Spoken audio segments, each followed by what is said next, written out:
A tragédia que atingiu o Rio Grande do Sul afetou cerca de 90% das cidades do estado, em diferentes níveis, e não poupou nenhuma classe social. O povo tem nas mãos um grande enfrentamento, os desafios para se reerguer diante do caos nunca visto antes na história do estado.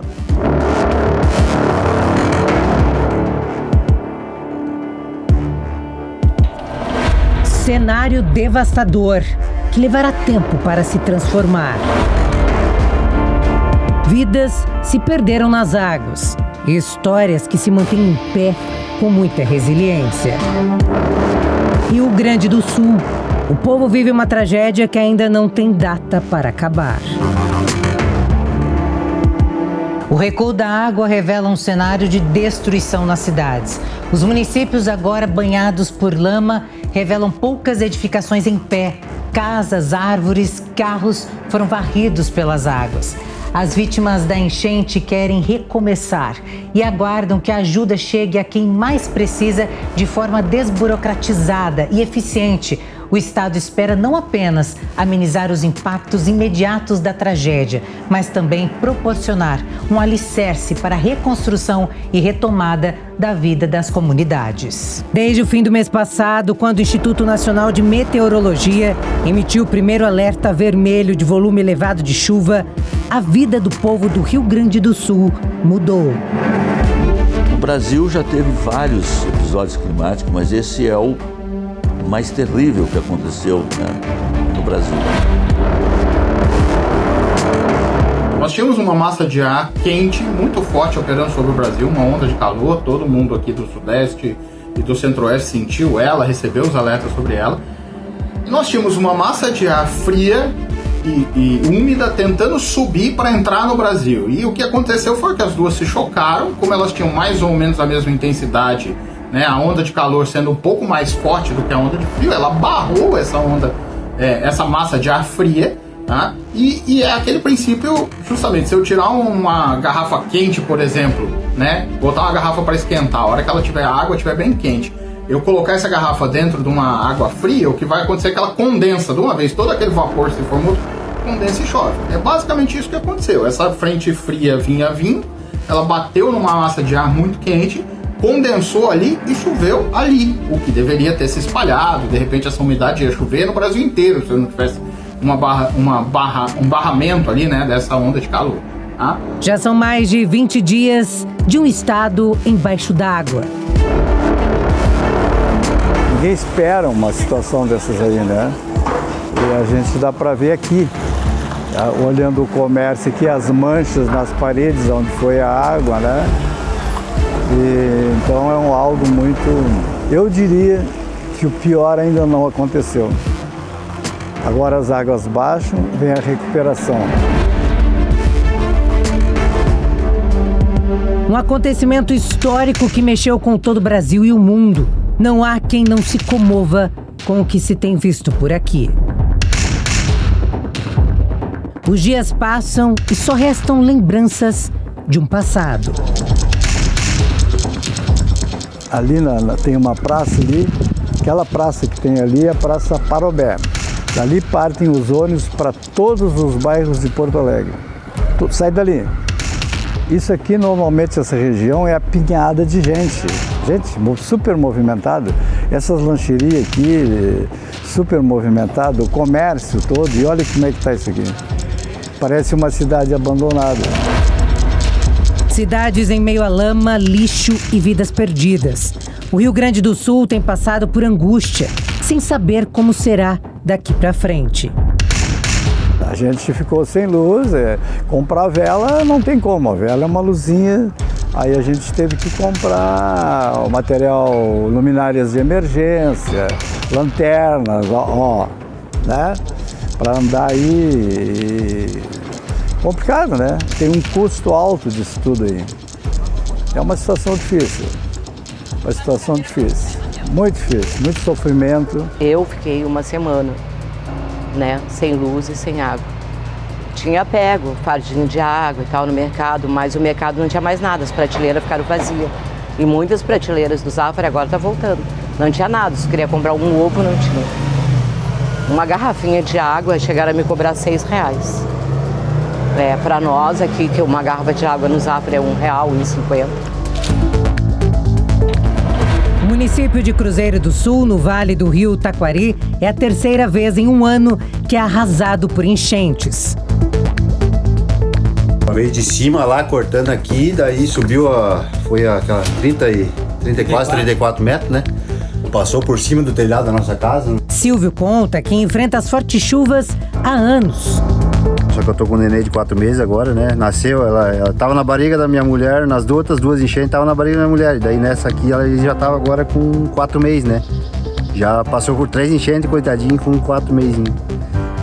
Então, vamos abandonar aqui antes que a gente, né, aconteça uma coisa pior, né? Este empresário mostra o lugar onde tinha seu comércio. E hoje é apenas um amontoado de prejuízos e sonhos. Eu trabalho aqui, eu tenho minha empresa aqui e morava ali. Agora temos que sair, não tem o que fazer, né? Não tem como ficar, né? Não tem como, né? Toda vez é o mesmo transtorno, né? E enquanto eles não dragar esses nossos rios aí, isso aí nunca mais vai mudar. Porque antigamente não se dava enchente assim. A vontade de todos é de recomeçar. Mas para Nelson, faltam forças. A gente botou 30 e poucos anos, né, trabalhando aí, lutando, né? E vai perder de uma hora para outra. A gente sempre dava emprego para algumas pessoas, hoje não tem mais, né? Então não é só a gente que perde, que é o proprietário, os outros também perdem junto. A vontade é de reabrir de novo e ter funcionário, botar funcionário de novo, dar serviço pro pessoal, mas com as minhas forças é impossível. Eles não estão sozinhos. A força que o povo precisa do Rio Grande do Sul vem de voluntários de todas as partes do país. Nós saímos de Governador Valadares, Minas Gerais, fica a 2.200 quilômetros daqui, e nós gastamos 2 dias para chegarmos aqui, mas foi uma viagem tranquila. E hoje nós estamos indo para a cidade de Guaíba, vamos atuar em Guaíba também, vamos continuar até na sexta-feira aí, contribuindo com os irmãos aqui do Rio Grande do Sul. Nós estamos aqui de coração, nós gostamos de fazer, de doar mesmo.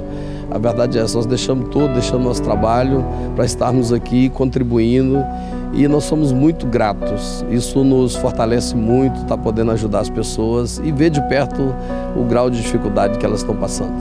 Aqui se vive uma eterna aflição com o tempo e o cenário de guerra.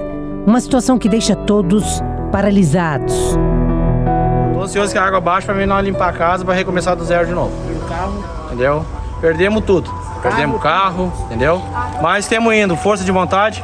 Eu sei que todo mundo vai se ajudar, todo mundo aí. O que tava na casa do meu pai agora que sobrou, né, das coisinhas, daí a gente foi buscar do jeito que tá a previsão aí. Aí agora estamos tirando o que sobrou para não perder tudo, né? Já perdemos muito. É bem complicado, né? Ver tudo do jeito que tá, né? As pessoas que perderam as casas e tudo, né? Bem complicado. Até todo mundo se reerguer de novo, né? Não sobrou absolutamente nada. Mas mesmo assim, muitas pessoas ainda insistem em ficar nas casas. Geralmente homens levaram a família embora, filho, mulher, pessoas com dificuldades. E o homem geralmente tenta ficar para proteger a propriedade. Voluntários e bombeiros continuam em barcos, na esperança de realizar algum resgate. Quem sobreviveu está em abrigos, pontes e em locais improvisados. São mais de 100 mortos. A Defesa Civil informou que o número de pessoas desaparecidas é de 88 até o fechamento desta reportagem, e há 806 feridos. O total de pessoas que tiveram de deixar suas residências ultrapassa 658 mil, das quais mais de 76 mil estão em abrigos e cerca de 581 mil em casas de amigos ou parentes. Mais uma semana baixando, limpando, mais uma semana fora de casa. Então nós, moradores aqui do bairro Santos Dumont, Chácara do Leão, não vai passar de 30 dias fora de casa. E como voltar para casa? Essa é a pergunta que se faz por aqui. Não há mais residências nos locais mais afetados. E aqui a gente está num ponto no encontro dos rios Jacuí com Taquari, em Triunfo. Então eles se encontram bem ali no fundo. E todas as casas, comércios que existiam nesse trecho realmente foram completamente devastados, os imóveis. O seu Paulo Cruz, que mora aqui desde quando nasceu, inclusive ele nasceu em 41, quando houve a outra cheia, realmente pode descrever como que era o cenário por aqui. Bem, aqui é o estaleiro, seu Miguel. Aqui nesse ponto aqui, ó, tinha um galpão bem grande, que foi todo destruído mesmo, se vocês podem ver. Aqui foi um mercado, foi um supermercado bem grande, que era bem alto, com 2 pisos. Aqui, ali, ó, aquelas casas ali também foram bem destruídas. Aquelas casas lá foram destruídas todas ali, ó. Tem 2 casas que caiu, aqui levantou o telhado. Realmente é de chamar a atenção toda essa imagem, né? Porque a gente observa que, além de toda a destruição, a altura da água atingiu níveis completamente expressivos. A gente vê a altura do poste ali e uma escada que ficou presa a ele. Exatamente. Aqui, ó, tá vendo aqueles pilares ali, aqueles pau ali, ó? Tinha uma casa lá em cima, uma casa bem alta. Foi embora aqui deve ter ido embora aqui umas 5, 6 casas. Inteirinha. Onde ali também, que era meu, que eu tinha vendido recentemente, foi uma casa inteirinha foi embora. Uma cena muito triste, né, São Paulo? Muito triste, eu, por exemplo, que fui criado com essa turma aqui, com esse pessoal aqui, fui criado com eles, eu não nego, eu chorei quando eu vi a primeira vez o que tinha acontecido aqui. Porque a gente vê os amigos, pessoas que nós somos criados juntos, jogava bola, que tinha um campo de futebol, um campinho, vê o que eles estão passando. Gente que não tem nada, absolutamente nada. Nem casa, nem roupa, nem comida, nem móveis, nada, absolutamente nada. A situação é crítica, a água já esteve mais alta e agora parou de baixar, ela está estabilizada e com muita chuva, né? Daí está demorando para a água escoar embora. A água começa a baixar. O Guaíba recuou, o que pode revelar aos poucos uma tragédia ainda maior na quantidade de vítimas. Houve a abertura das comportas do centro histórico para escoar a água que invadiu comércio e moradias. Técnicos da Sabesp, a Companhia de Saneamento Básico de São Paulo, também instalaram um equipamento para escoar a água do bairro Sarandi, já que a casa de máquinas, às margens do rio Gravataí, parou de funcionar com os geradores inundados. A bomba conectada à rede de esgoto e águas pluviais é capaz de drenar a água das áreas inundadas, com uma sucção de 2.000 litros de água por segundo. Ao todo, serão 18 bombas, dessas cedidas pelo governo paulista para Porto Alegre e região metropolitana. O enviado da Jovem Pan, o repórter David de Tarso, está em Porto Alegre e mostra a realidade dos moradores. Leonilda é síndica de um prédio no centro histórico da maior cidade do estado. Ela volta ao local pela primeira vez desde a cheia. Aqui está todos os cabeamentos elétricos, né? E aqui está a água, então a altura disso aqui é 2,5 metros. Ele está alagado até aqui, todo o comprimento do condomínio. Então, toda a extensão do condomínio tem muita água para drenar, então vai ser bem difícil drenar toda essa água aqui. Nós estamos sem luz no prédio desde o dia 4, de 1h da tarde. E agora não sei quando vai voltar. Muitos comerciantes da região central foram até as lojas retirar os produtos perdidos e limpar os estragos que a enchente deixou. A gente se precaveu antes de começar a subir, né? Antes de atingir aqui o calçadão, a gente já levantou o que deu ali, mas já levantamos um pouco, até porque é muita mercadoria, né? Mas aí, durante a noite, a gente também deu correria, familiares sendo resgatados e a gente se preocupando bastante com alguns pets também. E no outro dia, infelizmente, já não deu mais para entrar, né? E a gente pensava sempre que ia estabilizar ali, e cada vez ia subindo mais, aumentando, e no fim, prejuízo grande, incalculável. A situação agora é tocar para frente, né? Tem que limpar e tirar tudo que perdemos ali, né? e tocar pra frente. Não adianta nada fazer o quê, né? Nunca imaginar que ia acontecer isso aí, né, cara? Vou entrar no seu negócio ou não? Eu entrei ali semana passada com água pela cintura ali, a perca foi de toda a mercadoria, né? Mercadoria, os balcões estragou os motores porque estava ligado, vai ter um prejuízo. A cada passo do nosso repórter, um relato de quem construiu uma história que a água levou. E ao entrar nas casas, a gente realmente tem a dimensão da enchente aqui em Triunfo. Olha só, aqui nessa bancada, né, tem xícaras, até mesmo galão d'água, enfim, tudo com barro, se perdeu. E se a gente observar a bancada, tinha esse fogão, que aparentemente era novo, ficou encoberto também por lama. Nós estamos na casa do seu Marcos Antônio Scroche, ele que é autônomo e viu toda essa tragédia acontecendo aqui na casa do senhor, né? Sim, foi triste, né? Quando começou a subir a água, tivemos que sair e o feio foi quando entramos em casa. E o que nos chama a atenção é que as pessoas fazem questão primeiro de recuperar parte da história, como por exemplo essas fotografias aqui da filha de um casal. Tem uma outra situação que a gente mostrou no início dessa reportagem, que foi a bandeira do Rio Grande do Sul exposta em frente à casa. E a gente tem visto de maneira recorrente bandeiras penduradas, não só do Rio Grande do Sul, mas também a bandeira nacional. Então, diante de toda essa tragédia, muita coisa com lama, as pessoas têm feito questão de realmente demonstrar a força do Brasil e também do Rio Grande do Sul. A gente vai conversar com o Maicon Souza, ele que é técnico em radiologia, para entender o porquê que você fez questão então de salvar, claro, as fotos a gente entende, mas a bandeira também e colocá-la diante da casa. Ok. No meio de toda essa tragédia, de toda essa catástrofe que o Estado está passando, né? A gente pela primeira vez está vivenciando uma situação terrível aqui na nossa cidade. Em novembro tivemos uma enchente um pouco menor, que aqui atingiu 1 metro de altura dentro de casa, 1,5 metro, e dessa vez foi coberta toda a casa. A destruição foi bem maior, nós perdemos muita coisa dentro de casa e a própria estrutura da casa foi abalada, mas mesmo assim a gente sabe que tem pessoas que perderam muito mais, até a própria casa, tá?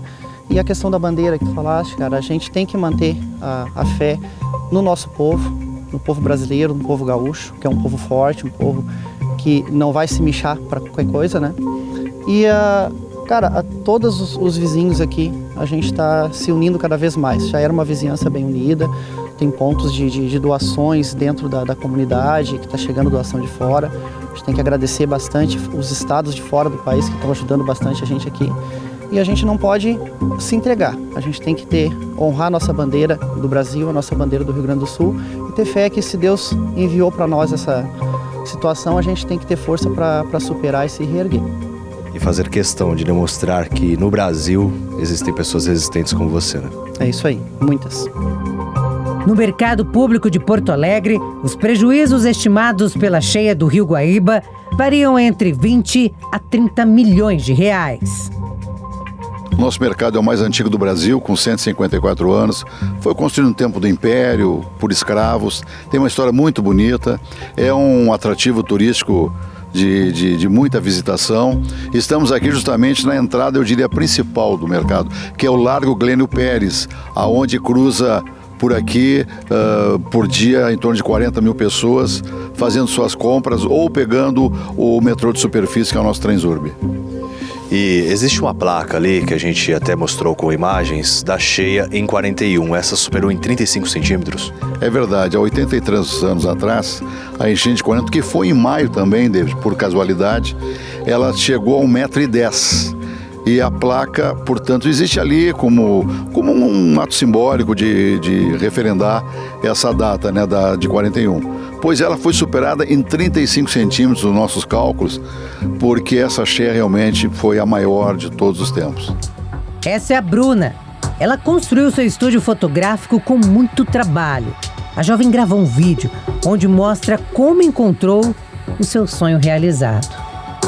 Foi um dos piores dias da minha vida. Eu trabalho desde os 13 anos. Foi muito difícil conquistar tudo que tem lá dentro. E quando eu abri a porta e eu vi que estava tudo embaixo d'água, eu não sei nem falar o sentimento que eu tive, assim.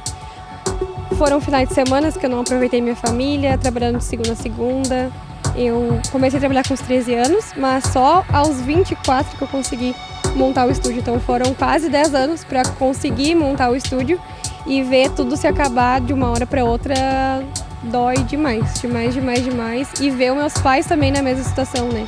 Porque o bairro deles também foi alagado e eles perderam tudo também. Então a gente não teve nem para onde correr. A gente tá em...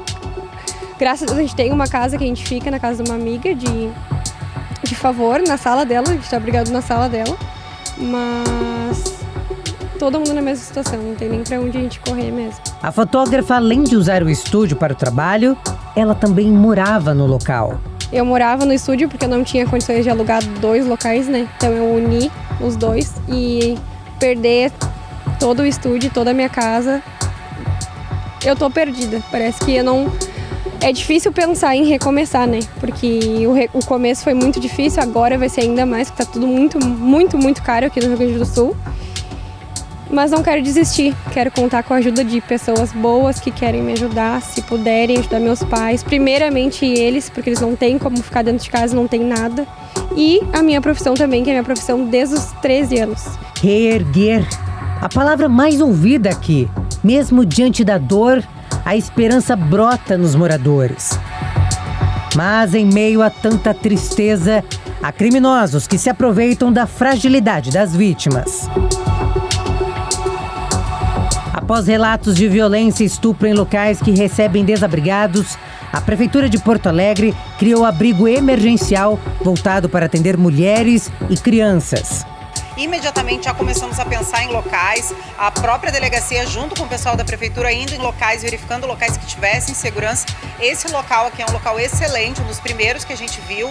Temos também o Foro Partenon e temos o Abrigo Aliadas. São 3 abrigos oficiais, né? A gente tem vários abrigos que são iniciativas de ONG, de voluntários. Segundo a delegada, a iniciativa abrange todas as cidades atingidas pelas chuvas. Nós, como Delegacia da Mulher, estamos atuando aqui em Porto Alegre, mas a Polícia Civil está atuando em todas as cidades que estão nessa situação de abrigamento, de enchentes, com uma atuação muito específica também para coibir violência contra a mulher, violência contra a criança. Nós temos um departamento, que é o Departamento de Grupos Vulneráveis, que está fazendo rondas em todos esses abrigos e apurando todas as denúncias relacionadas a esse tipo de abuso.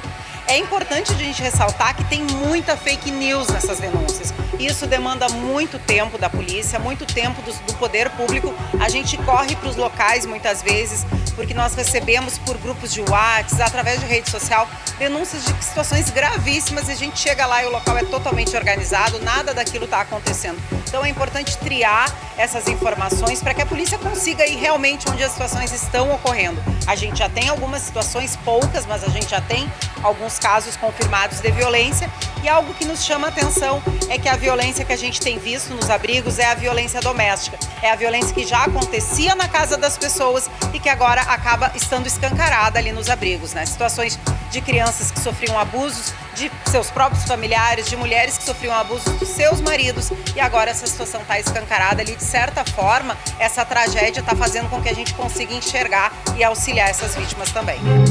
Além da violência, as forças de segurança do Rio Grande do Sul registraram ao menos 130 prisões em maio. Deste total, 48 foram crimes patrimoniais, como roubos e furtos de pessoas afetadas pelos temporais. À noite é quando a situação é mais crítica, como mostra David de Tarso. E à medida que a água vai baixando, a gente vai vendo, né, as proporções de todos os estragos.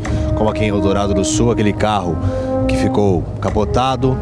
Aí também tem a questão da segurança pública. Se a gente observar aqui, essa casa, ela está aberta porque muitas pessoas saíram correndo e tiveram que abandonar tudo para trás. E ao cair da noite, ainda tem o risco de saques. Por isso, a Brigada Militar tem reforçado a segurança, não só por meio da Brigada do Rio Grande do Sul, mas também outras frentes vindas de outros estados para evitar que furtos, saques, até mesmo estupros, como a gente viu nos últimos dias, aconteçam. Para reforçar a segurança no estado, a Brigada Militar, que conta com um efetivo de mais de 17 mil policiais, suspendeu as férias e reduziu os intervalos de escala. Além disso, conta com o apoio de 700 soldados de outros estados. A Brigada Militar está utilizando 70 barcos para patrulhar as ruas alagadas das cidades do Rio Grande do Sul.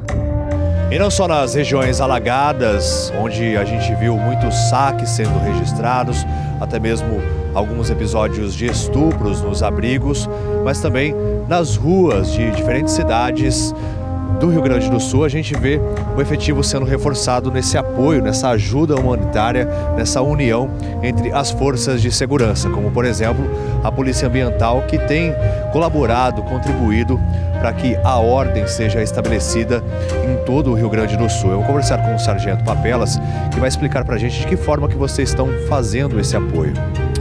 Nós viemos para cá com 46 policiais militares de São Paulo, da Polícia Militar Ambiental, com 14 viaturas e 9 embarcações. Colocamos nosso efetivo à disposição da Brigada Militar aqui no Rio Grande do Sul. Obtivemos a informação das áreas de alagamento e pontos críticos que necessitavam dos nossos serviços e, em conjunto, elaboramos operações e saímos para o patrulhamento, resgate, salvamento e até ajuda humanitária às pessoas que permaneciam em seus imóveis. E de que forma que agora, à medida que a água vai baixando, vocês têm contribuído e até mesmo na prevenção de quais crimes a partir desse momento, né, que a água vai sendo nivelada e realmente vai deixando as casas, os imóveis das pessoas? No momento nós estamos procedendo com um patrulhamento ostensivo embarcado, continuamos nas áreas alagadas para evitar possíveis roubos, principalmente a patrimônios, com a ajuda humanitária, levando alimentos àqueles que permanecem em seus imóveis e também resgate de pessoas que querem sair, já não ficam mais, não querem mais ficar, e de animais que por lá permaneceram por todo esse tempo, né? E também estamos prosseguindo com o patrulhamento terrestre nas imediações das áreas alagadas, já que a área alagada teve um recuo das águas. Nós prosseguimos agora com as viaturas no patrulhamento terrestre também na região para evitar maiores crimes ou ocorrência de qualquer que seja. Falta segurança, falta tudo para os sobreviventes do Rio Grande do Sul. Para especialistas em mudanças climáticas, o estado precisa estar preparado para os eventos extremos. O Rio Grande do Sul é um estado que não tem se adaptado a essa nova realidade climática, né? A gente fala, há muitos anos se fala, tanto em mitigação como em adaptação, a necessidade de regiões em situação de maior vulnerabilidade se adaptarem a essa nova realidade. E aqui muito pouco ou nada foi feito. E o resultado é isso que a gente está vendo, né? São quase um estado inteiro embaixo d'água.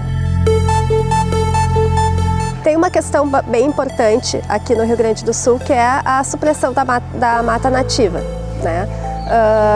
O solo da mata nativa, ele tem uma capacidade muito boa de infiltrar a água da chuva. E aí evita que essa água fique na superfície e escorra para os rios. O que a gente está vendo é que esse modelo econômico que tem se adotado ao longo das últimas décadas, ele é insustentável. Então, talvez a grande solução seja repensar a nossa forma de cultivar no estado, fortalecer a legislação ambiental e fazer com que a ciência seja mais ouvida nesses processos. Agora são enormes os desafios para a recuperação do estado e as novas ameaças de enchentes. O prefeito de Porto Alegre diz que o objetivo é reconstruir vidas. Esta segunda fase é uma fase de reconstruir vidas. Ou seja, nós estamos aqui com vários instrumentos, que é a estadia solidária, que é morar com o vizinho e o poder público bancar, e eu estou falando do governo da União, estado e município. A compra assistida, a gente levantou a quantidade de imóveis usados que tem em Porto Alegre de baixa renda, e os novos também, uma segunda opção que o governo federal tem para fazer isso. A ideia vai além dos abrigos, é ter outros espaços para acolher os desalojados. E cidade solidária também, que talvez nós vamos construir uma ou duas. O que é uma cidade solidária? É botar essas barracas, lonas, barracas ou containers, e criar uma cidade dentro da cidade, porque hoje tu tem 153, é inadministrável 153 abrigos pela problemática. Então a gente vai ter que concentrar um pouco mais. Segundo Sebastião Melo, poucas residências afetadas pelas chuvas serão reaproveitadas. A destruição é enorme. Eu tenho andado por todos os lugares. Tem lugares que não dá mais para voltar, não tem como voltar. E nós temos que construir outras alternativas para essas famílias. Agora, vai ter casas que vai ser possível consertá-las. Saber o tamanho do estrago ainda vai demorar. Porque só vamos ter esse tamanho, né, digamos assim, do que aconteceu da infraestrutura da cidade quando as águas baixarem. Né? Porque não tem hoje como dizer mesmo, por exemplo, pegar a questão da drenagem. Né?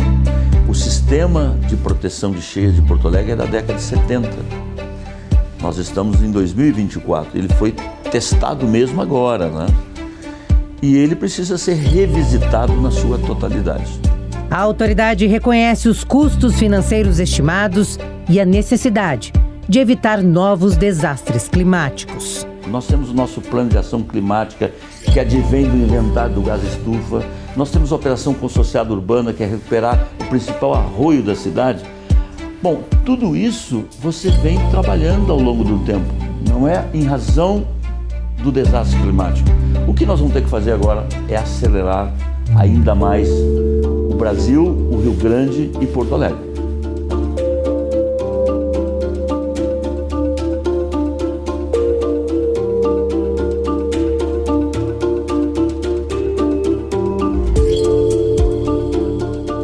Aos poucos e a passos lentos, as cidades começam a retomar o movimento. Estudantes de Porto Alegre voltam às aulas após o início das fortes chuvas. A Secretaria Municipal determinou o retorno de todas as escolas que não foram diretamente atingidas pelas cheias e que contam com abastecimento de água e energia elétrica. Secretário, de que forma então que há essa retomada nas escolas municipais, tanto próprias como também as conveniadas? Passadas 2 semanas das enchentes, felizmente a gente consegue retomar em cerca de 50 escolas próprias, mais cerca de 100 das conveniadas. Perto de 50% dos nossos estudantes passam a ter atividades ao longo dessa semana. Naquelas escolas mais afetadas, nós estamos numa estratégia de busca ativa, de identificar onde estão esses estudantes, ou em abrigos, ou em casas de parentes, e pretendemos pensar numa estratégia esta semana para permitir, na semana que vem, levá-los, realocá-los para aquelas escolas que possam fazer o atendimento. A orientação da Secretaria é que, nesse primeiro momento, as escolas realizem atividades lúdicas e recreativas e garantam o acolhimento e as refeições dos estudantes. A ausência de alunos poderá ser justificada no caso dos atingidos pelas cheias. Nós estamos fazendo um grande trabalho de busca ativa. Né? Todos os diretores das escolas têm o contato das famílias, está ligando para as famílias. Então, um grande número delas nós já identificamos. Tem outras que pretendemos fazer ao longo dessa semana para poder encontrar esses estudantes, deixá-los próximos das famílias e criar uma estratégia, um transporte público de levá-los até outras escolas que não aquelas que hoje estão afetadas pela enchente. Essa retomada traz uma sensação de normalidade, que na verdade está longe de ser. Muitas crianças e adultos estão em abrigos, vivendo de doações e sem saber como será daqui para frente. A gente não sabe o que vai ser amanhã, né? Rafael está em um dos mais de 100 abrigos de Porto Alegre, junto da mulher e do filho. Ele acredita que a tragédia são consequências humanas.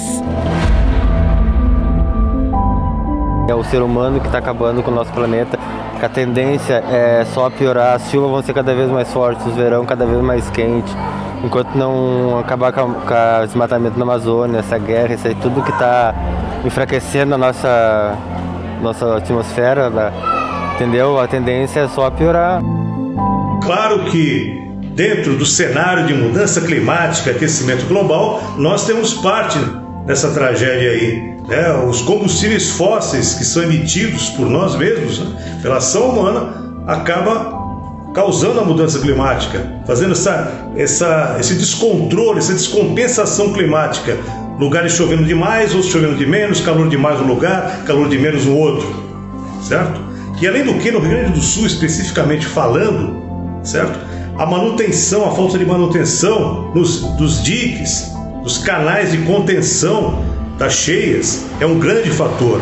Além do que, lá existe o Pampa, que é um bioma muito importante do nosso Brasil, que são campos de gramíneas, que ali deveria ser usado mais como pecuária, área de pastagem e não de plantação.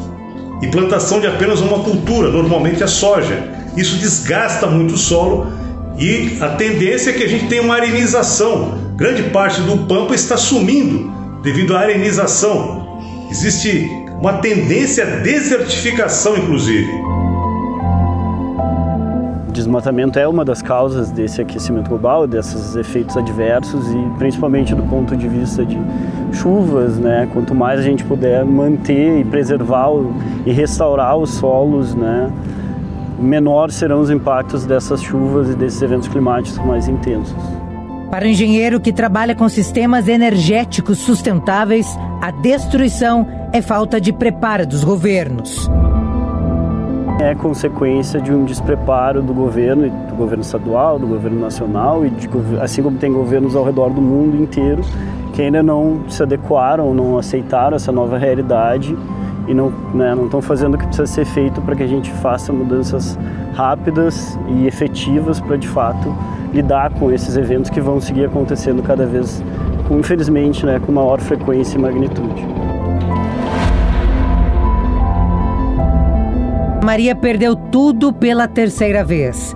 Reconstruir já faz parte da história dela e de tantas outras pessoas que foram vítimas das enchentes no estado. Não é de perder as coisas, o sentimento de tu lutar e acabar sem nada. Porque as coisas tu consegue de novo, mas o brabo é que tu luta, daí consegue tudo de novo e daqui a pouco some de novo, né? Tu não consegue construir nada. Já é a terceira vez, né? Pra mim é a terceira em seguida, né? Ela tem uma filha e também cuida da mãe que precisa de ajuda. Eu tenho que ter força, porque tem um nenê que depende de mim e a mãe, né, que é doente. Então eu tenho que ter força. Hoje eu levantei meia ruim, mas eu tenho que melhorar porque os dois dependem de mim. No abrigo, ela recebeu o que mais precisa: carinho e acolhimento neste momento de dor.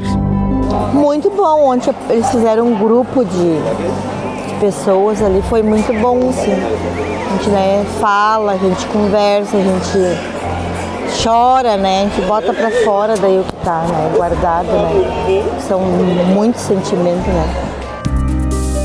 A coordenadora do local conta para a nossa equipe que cada um chega com um sentimento e que é preciso empatia e amor para ajudar. Então, é esperado que todas as pessoas possam ter medo, ansiedade, é esperado que as pessoas tenham insônia, que fiquem hipervigilantes, que desconfiem de tudo, que não consigam associar muito bem, entender muito bem o que está acontecendo, que tenham palpitações. Do lado de fora dos abrigos, a imagem é desoladora. Em alguns pontos, a água já escoou e o que se vê é muito lixo. Em outros pontos, aos poucos, cenas assustadoras. Bem próximo da rodoviária de Porto Alegre, o documento Jovem Pan também encontrou uma cena inusitada.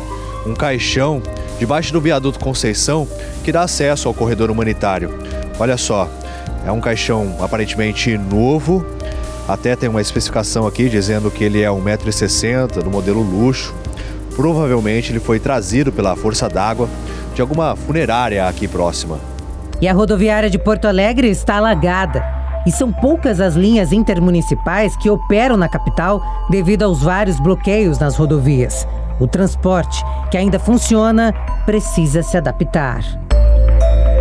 À medida que a água vai baixando, a gente vê os efeitos de toda essa cheia. Aqui na rodoviária de Porto Alegre, a gente já consegue visualizar as plataformas. Ao todo são 54 existentes nessa rodoviária que foi inaugurada em 1970. Só que a gente também consegue observar muita lama, lodo, até mesmo esse veículo foi completamente tomado pela água, provavelmente, né? O dono ou dona dele não conseguiram retirá-lo a tempo. Aqui dentro a gente tem diversos estragos e essa cena tem sido frequente de veículos que ficaram submersos com a força de toda essa cheia do rio Guaíba que invadiu a cidade de Porto Alegre. E realmente são muitos os prejuízos vistos aqui na rodoviária, que por ano recebe em torno de 6 milhões de pessoas. Anteriormente eu estava conversando com os sócios, eles que têm uma lanchonete aqui no local, o Edgar e também o Girley, sobre toda essa cheia, e agora é o momento de realmente contabilizar os prejuízos para vocês, né?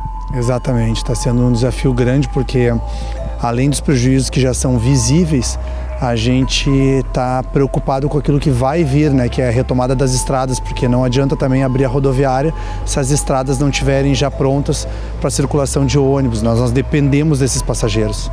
E Girley, vocês já têm um negócio há quanto tempo? Nossa família está aqui há 35 anos, né? Nosso negócio vem passando de geração por geração, né? Então, além do prejuízo físico, a gente tem um prejuízo muito emocional também, porque é a loja que a gente convive desde criança, né? Então a gente tem um apego sentimental muito forte. Ou seja, desde quando inaugurou a rodoviária, vocês têm loja aqui? Isso, nosso CNPJ é de 1970, né? Continuamos com o mesmo até hoje. Então vamos completar agora em setembro 54 anos. Então é uma história que a gente está vivendo um momento único, mas que a gente não vai deixar essa enchente acabar com ela. Em relação também aos prejuízos, tem uma estimativa já? A gente estima assim por loja, nós temos 2 operações aqui, em torno de 500 mil por loja. Ou seja, R$1 milhão de prejuízo. Exatamente. Fora aquilo que os lucros cessantes, né? Aquilo que a gente está deixando de ganhar e a nossa preocupação de como vai ser retomada. Ou seja, investir num local que ainda está num cenário muito incerto, e nós temos um detalhe também bem importante aqui na rodoviária, que são as nossas permissões de uso. Elas são de apenas 1 ano, são renovadas, né, ano a ano. Então a gente está buscando aí e precisa dessa estabilidade para poder investir esse valor alto, né? No estado, 700 mil micro e pequenas empresas foram afetadas pelas enchentes, especialmente no Vale do Taquari, na Serra e na região metropolitana de Porto Alegre. A gente acha que uma medida importante seria a suspensão dos contratos de trabalho, né? Da mesma maneira que foram feitos na pandemia, né? Com o governo nos auxiliando no pagamento de salários. Porque realmente, da maneira que a gente está hoje, já estamos aí com 20 dias praticamente com as lojas fechadas. A gente não tem uma previsão ainda de reabertura. A água nem baixou aqui dentro ainda totalmente. Então a gente não tem nenhuma previsão de limpeza. Depois a gente vai partir para uma nova etapa, que é a reconstrução das lojas, para depois uma reabertura. Então a previsão, a gente é muito incerta ainda. Então uma maneira que vai nos ajudar muito é essa questão de suspensão dos contratos de trabalho. São tantos os prejuízos para o povo do Rio Grande do Sul e ainda vem mais. A saúde dessas pessoas está em risco. A enchente traz muito mais do que ruas alagadas e perdas de bens materiais. Traz também doenças. Com a tragédia climática, a preocupação das autoridades sanitárias é com a saúde das pessoas que ficaram por horas em água contaminada. Água parada com todo tipo de lixo, descartes e animais mortos invadiu ruas e casas. Para a médica infectologista, o primeiro cuidado é uma avaliação clínica. Então, são várias formas de você avaliar. Primeiro é quem vai ajudar e que não teve a exposição inicial ou quanto tempo essa pessoa vai ficar exposta. Então, o ideal é que essa pessoa tenha as suas vacinas em dias, principalmente de gripe, a de Covid, que esteja em dia, e as vacinas de hepatite. Outra é o tempo de exposição que essa pessoa vai sofrer. Se for quem está tomando conta ou está exposto lá em água contaminada mesmo, você pode ter o risco de pegar algumas doenças, desde virais, bacterianas e parasitárias. São várias, tá? Então o risco é de acordo com a exposição. Se você vai fazer esquema profilático, então é uma forma que você pode medicar de acordo com o tempo de exposição. Outra coisa importante é ter o controle de águas, né, de forma filtrada ou fervida. Essa água é importante porque se você vai tomar conta de algum local ou que vai participar, você precisa disso para poder não ficar doente também, tá? Então os alimentos, eles têm que ser higienizados ou lavados. E se foram expostos à água contaminada, eles têm que ser desprezados. E alimentos que não tiverem em controle adequado da temperatura, que seria a refrigeração adequada, você também tem que desprezar. Agora, as exposições, se você tiver sinal e sintoma clínico de quadro diarreico, então você pode ter infecções virais, tipo cólera. A principal doença é a leptospirose, que pode ser letal. Pois é, e todos esses episódios de leptospirose que a gente tem visto é que justamente quando baixa o nível d'água, a gente consegue perceber a presença de ratos, de roedores pelas ruas das mais diferentes cidades do Rio Grande do Sul. Aqui no centro histórico, por exemplo, de Porto Alegre, nós encontramos esse rato aqui morto, justamente demonstrando a situação de risco à saúde de toda a população que tenta retornar à rotina nas mais diferentes cidades.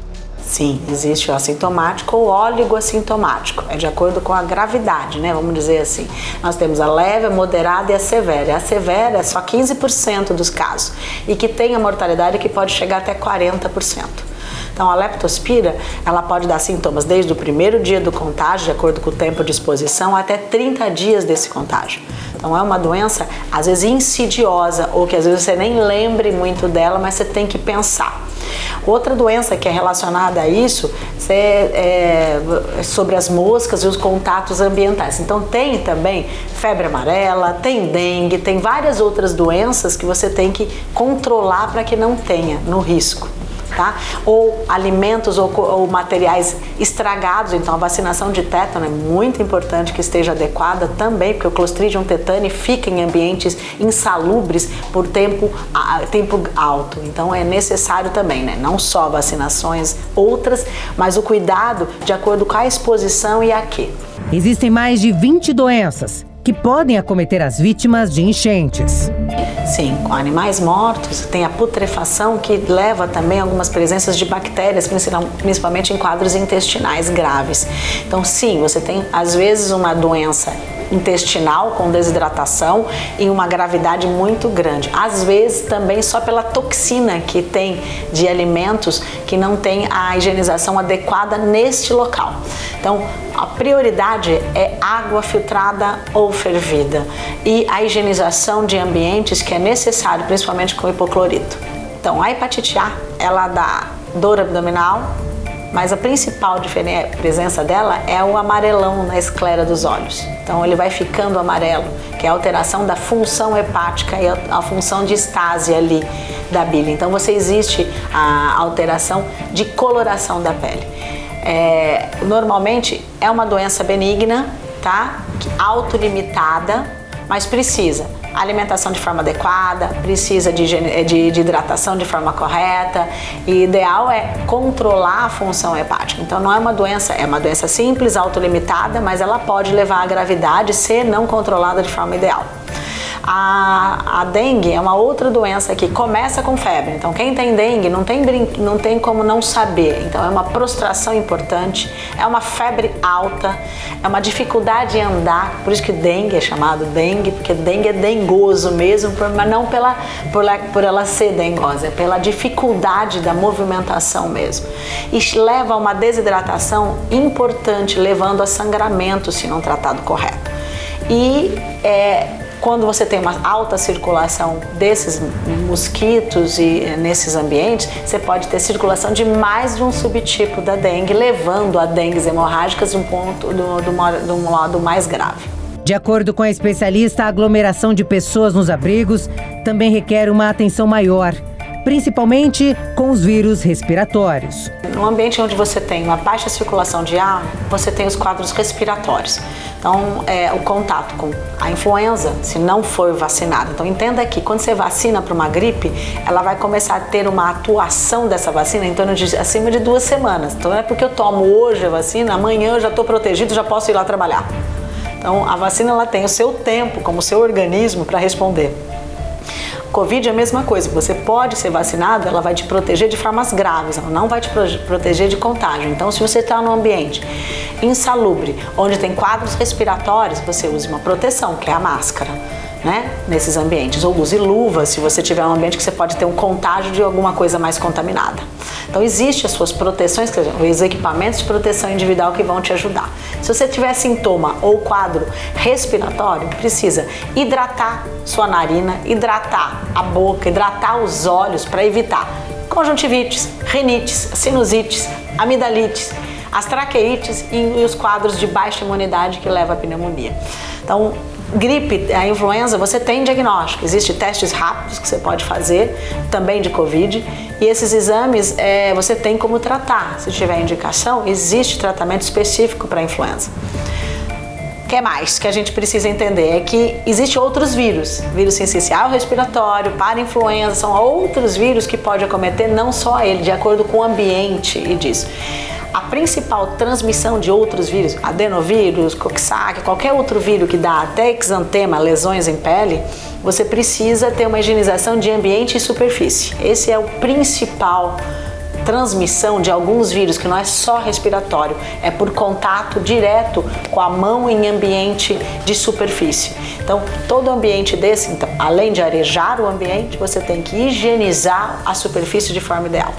A médica chama atenção também para a sarna, que pode ser transmitido pelo contato direto e prolongado com uma pessoa infectada ou pelo uso de roupas e objetos. É quadro em pele, o sintoma é prurido, coceira intensa, formação de placas em pele. E isso é o contato com materiais, lençóis contaminados. Então, ideal é que uma pessoa deite num lugar que outra pessoa não tinha deitado antes. Isso é o ideal. Então, ela é transmitida por contato, por imunossupressão e depressão e alteração de defesa de pele de uma pessoa que possa levar uma outra por contato de onde dorme no mesmo local. Qual é o tratamento feito para isso? Existe o tratamento tópico, existe tratamento oral que você pode fazer, e esse tratamento é feito às vezes em 3 dias, depois tem que repetir 7 dias depois. A sarna ela é altamente contagiosa, então se tem alguém doente tem que trocar aquela roupa de cama todos os dias, não pode deitar junto com alguém, porque ela vai ter altamente transmissão. Ela leva a um quadro tópico grave, e toda infecção existe a desidratação, né? Se você não está ingerindo líquido e você tem desidratação das suas próprias células de defesa, você imagina que uma pessoa que tem a sarna entrou em contato mais com água contaminada, a transmissão de outras doenças é maior. Então o risco, ele é adjunto aos outros riscos ambientais que a pessoa está sofrendo naquele momento. Então ela não é grave por si só, ela não leva a quadro séptico de pele, nesse sentido pela escabiose ou pela sarna. Ela leva pelo quadro adjunto a outras doenças. São muitos desafios pela frente. Está cada dia mais difícil para o povo. Todos esperam que venham bons tempos e que a chuva dê uma trégua para o recomeço. E a tendência é que essa temperatura fique bastante baixa na semana que vem, o que é bom, porque a temperatura mais baixa também significa menos chuva naquela região, tá? Que na verdade, a tendência que a gente está vendo para os próximos 15, 20 dias é uma tendência de menos chuva, menos ocorrências de chuva já, até pelo enfraquecimento do El Niño, né, no Atlântico, no Pacífico Sul, que era o que estava aí causando uma pressão maior sobre a região nesse momento, tá?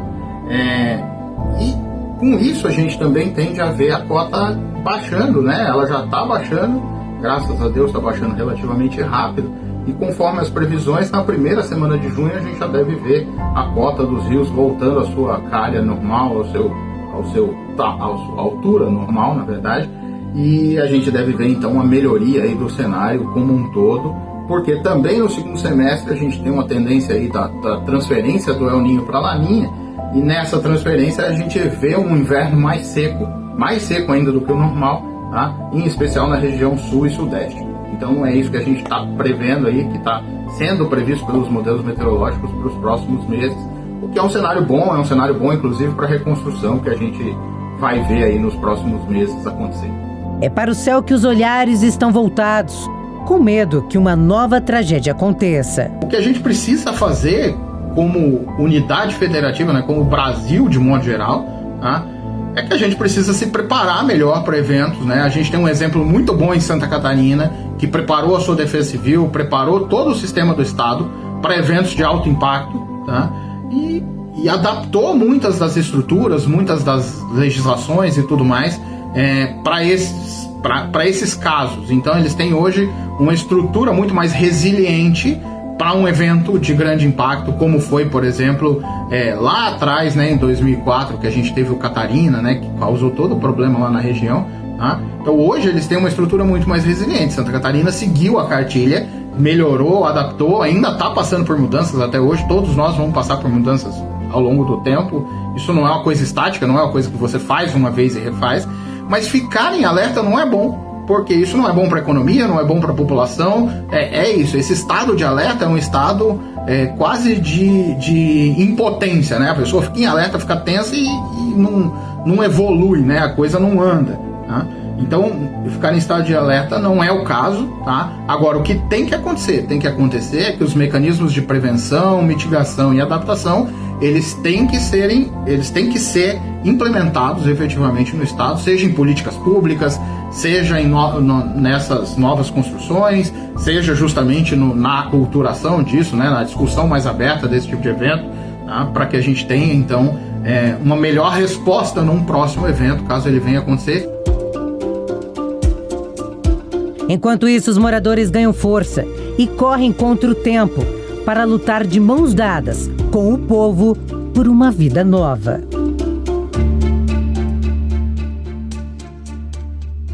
E o documento Jovem Pan fica por aqui. Você pode rever o programa no canal do YouTube e também no aplicativo Panflix.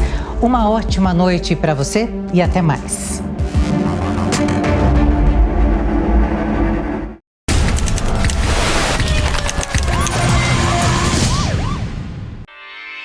Realização Jovem Pan News.